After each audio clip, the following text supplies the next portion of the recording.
नमस्कार दोस्तों, स्वागत है आप सभी का आपके अपने इस YouTube चैनल पर।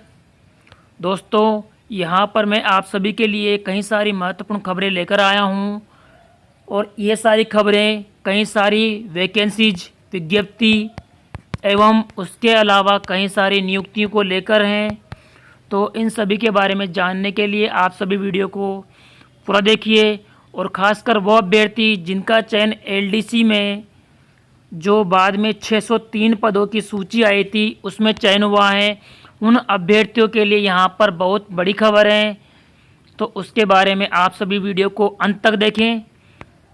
सबसे पहली जो महत्वपूर्ण खबर है यहाँ पर DSRVS, जिस प्रकार से यहाँ लिखा हुआ है DSRVS में अप्रेंटिस के 433 पदों के लिए निकली भर्ती। इसके लिए फॉर्म भरने की जो अंतिम डेट है वो है 20 फरवरी 2021।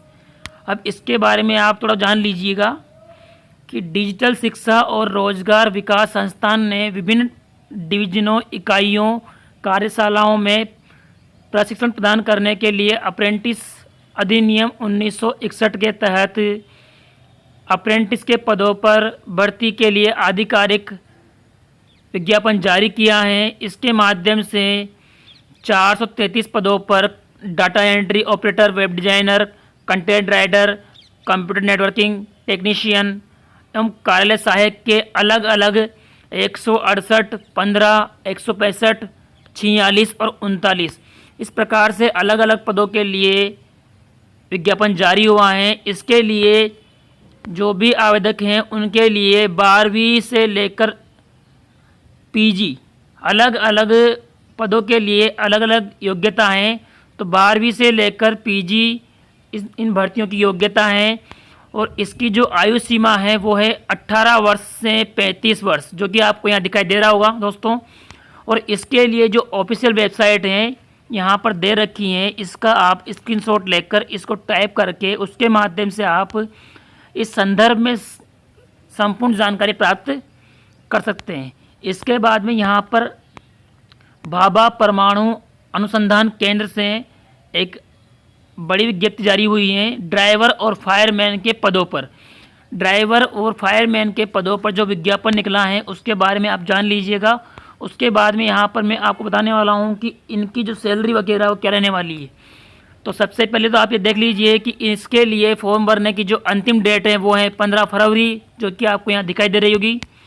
उसके बाद में यहाँ पर 63 पदों के लिए यहाँ पर विज्ञापन जारी हुआ है और इसमें अलग अलग पदों के लिए यहाँ पर सैलरी का भी जिक्र किया हुआ है। इसमें चिकित्सा एवं वैज्ञानिक अधिकारी के लिए 78,000 से 67,000 के समथिंग।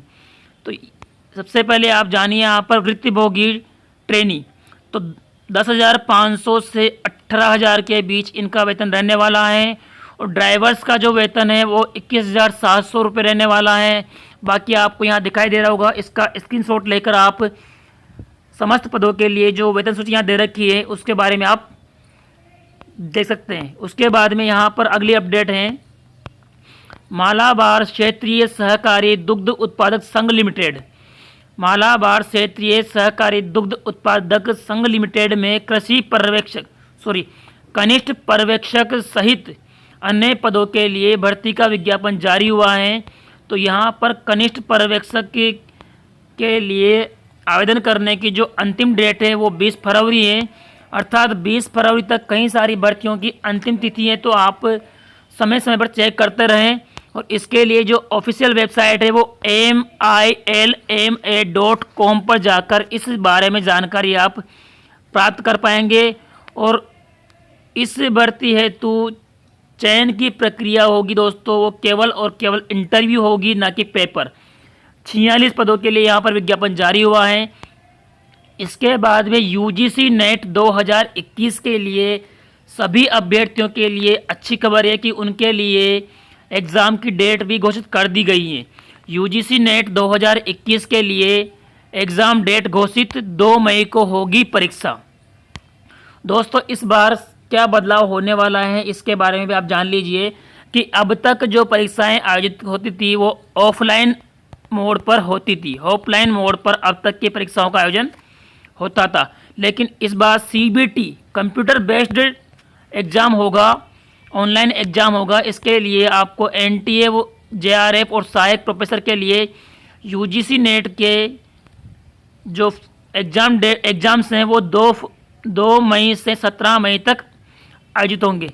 2 मई से 17 मई तक एग्ज़ाम चलेंगे और इसके लिए फॉर्म अभी चल रहे हैं दोस्तों। तो इसके लिए आप UGC.NET.NIC.in पर लॉगिन करके जो भी नेट करना चाहते हैं या नेट के लिए अप्लाई करना चाहते हैं वो अपना फॉर्म अप्लाई कर सकते हैं। इसके बाद में भारतीय रिजर्व बैंक में जूनियर इंजीनियर पदों के लिए ऑनलाइन आवेदन। दोस्तों यहाँ पर भारतीय रिजर्व बैंक ने अपनी आधिकारिक वेबसाइट पर एक विज्ञापन जारी किया है, जिसके माध्यम से जूनियर इंजीनियर सिविल व इलेक्ट्रिकल पदों के लिए 48 पदों हेतु फॉर्म मांगे हैं। इसके लिए जो अंतिम डेट है वो 15 फरवरी हैं। तो जो भी अभ्यर्थी सिविल व इलेक्ट्रिकल से संबंध रखते हैं, जिन अभ्यर्थी ने बीटेक कर रखा है, वो अभ्यर्थी यहाँ पर 15 फरवरी से पहले RBI.org.in पर जाकर अपना फॉर्म भर सकते हैं। इसके बाद में अगली अपडेट आपके लिए यहाँ पर है, राष्ट्रीय स्वास्थ्य मिशन बिहार मेडिकल ऑफिसर के 208 पदों के लिए निकली भर्ती। बिहार राष्ट्रीय स्वास्थ्य मिशन के द्वारा 208 पदों पर मेडिकल ऑफिसर के लिए भर्ती निकाली है और इसके लिए फॉर्म भरने की जो अंतिम तिथि दोस्तों वो है 21 फरवरी। तो जो अभ्यर्थी बीएससी नर्सिंग वगैरह से संबंध रखते हैं या जो इसकी योग्यता के पात्र हैं, वो सभी अभ्यर्थी यहाँ पर दी गई वेबसाइट पर जाकर अपना आवेदन 21 फरवरी से पहले कर सकते हैं। इसके बाद में जो अगली अपडेट है वो एलडीसी वाले अभ्यर्थियों के लिए हैं। तो दोस्तों जो अभ्यर्थी एलडीसी वाले हैं, जिनका चयन एलडीसी में हुआ है, वो अब इस इम्पोर्टेंट फैक्ट को ध्यान से सुने कि मुख्यमंत्री साहब ने कल एक बड़ा निर्णय लिया है। शाम को लगभग 7 बजे समथिंग जो मीटिंग हुई थी, उस मीटिंग में सीएम साहब ने एक बड़ा निर्णय लिया है, जिस प्रकार से 603 अभ्यर्थियों के लिए कर्मचारी चयन बोर्ड ने अपनी कट ऑफ और परिणाम जारी कर दिया है। इस बात से हर एक अभ्यर्थी भलीभांति परिचित हैं, लेकिन सभी अभ्यर्थी इस बात को लेकर चिंता में थे कि हमारी नियुक्ति कब होगी।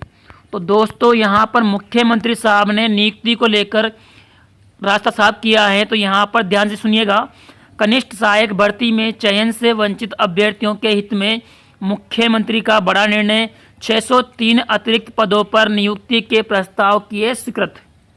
इसके बाद में यहाँ लिखा हुआ है, जयपुर 4 फरवरी, राज्य सरकार ने कनिष्ठ सहायक भर्ती परीक्षा 2018 के चयनित 603 अभ्यर्थियों की नियुक्ति का रास्ता साफ कर दिया है और मुख्यमंत्री श्री अशोक गहलोत ने इस भर्ती परीक्षा के अभ्यर्थियों के हित में अतिरिक्त पदों पर नियुक्ति के प्रस्ताव को अनुमति दी है। अब इन अभ्यर्थियों को विभाग आवंटित कर जल्द ही नियुक्ति प्रदान की जाएगी। तो जिस प्रकार से दोस्तों आप देख लीजिएगा कि मुख्यमंत्री साहब का आदेश हुआ है, तो उस आधार पर आप ध्यान दीजिएगा कि कर्मचारी चयन बोर्ड से शीघ्र ही एआरडी में फाइल पहुंच जाएगी और एआरडी में फाइल पहुंचने के बाद इन 603 अभ्यर्थियों को शीघ्र ही विभाग आवंटित किए जाएंगे और विभाग आवंटित करने के बाद में जिला स्तर पर एवं अपने मुख्यालय स्तर पर जो भी विभाग वाइज हुए, उस विभाग वाइज मुख्यालय स्तर पर इन्हें डीवी के लिए बुलाया जाएगा और डीवी के लिए बुलाए जाने के बाद में इन्हें वहां से पद स्थापन कार्यालय अलॉट किया जाएगा। तो ये प्रक्रिया जिस प्रकार से सीएम साहब का आदेश हुआ है, तो कहीं ना कहीं आगामी 1 महीने के अंदर 1 मंथ के अंदर ये प्रक्रिया पूर्ण होने की संभावना है दोस्तों। अब इस बारे में स्पष्ट कहना थोड़ा मुश्किल रहेगा, क्योंकि सरकारी तंत्र हैं, कहीं ना कहीं डिले हो जाता है।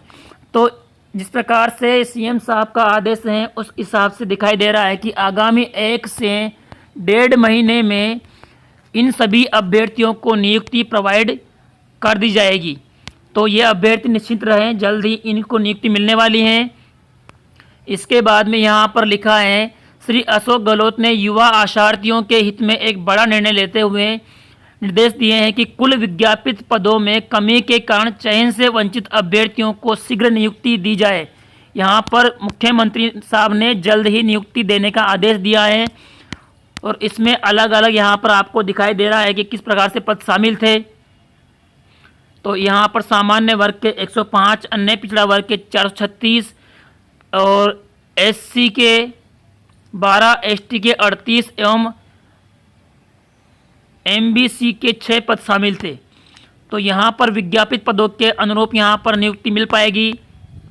इस संदर्भ में आप आज के न्यूज़पेपर में भी कुछ जानकारी आई थी कि राज्य सरकार ने कनिष्ठ सहायक भर्ती परीक्षा 2018 में चयनित 603 अभ्यर्थियों की नियुक्ति का रास्ता साफ करते हुए सीएम साहब ने इन्हें जल्द ही नियुक्ति देने का आदेश दिया है।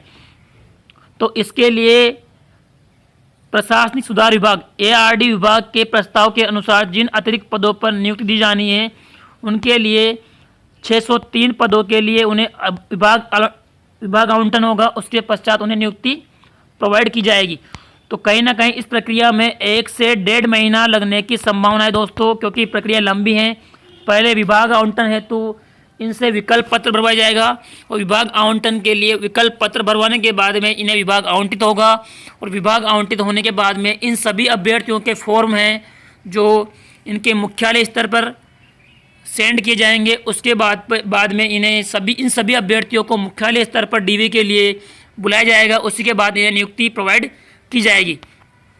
तो दोस्तों मैं आशा करूंगा कि इन सभी अभ्यर्थियों को जल्दी से जल्दी नियुक्ति प्रोवाइड की जाए, क्योंकि किसी भी अभ्यर्थी के लिए आज के समय में नौकरी लगना एक बहुत खुशमय एहसास होता है। तो इस एहसास को जल्दी से ये प्राप्त करें और इसी प्रकार डेली अपडेट्स के लिए और महत्वपूर्ण जानकारियों के लिए हमारे चैनल को सब्सक्राइब कीजिए। धन्यवाद दोस्तों।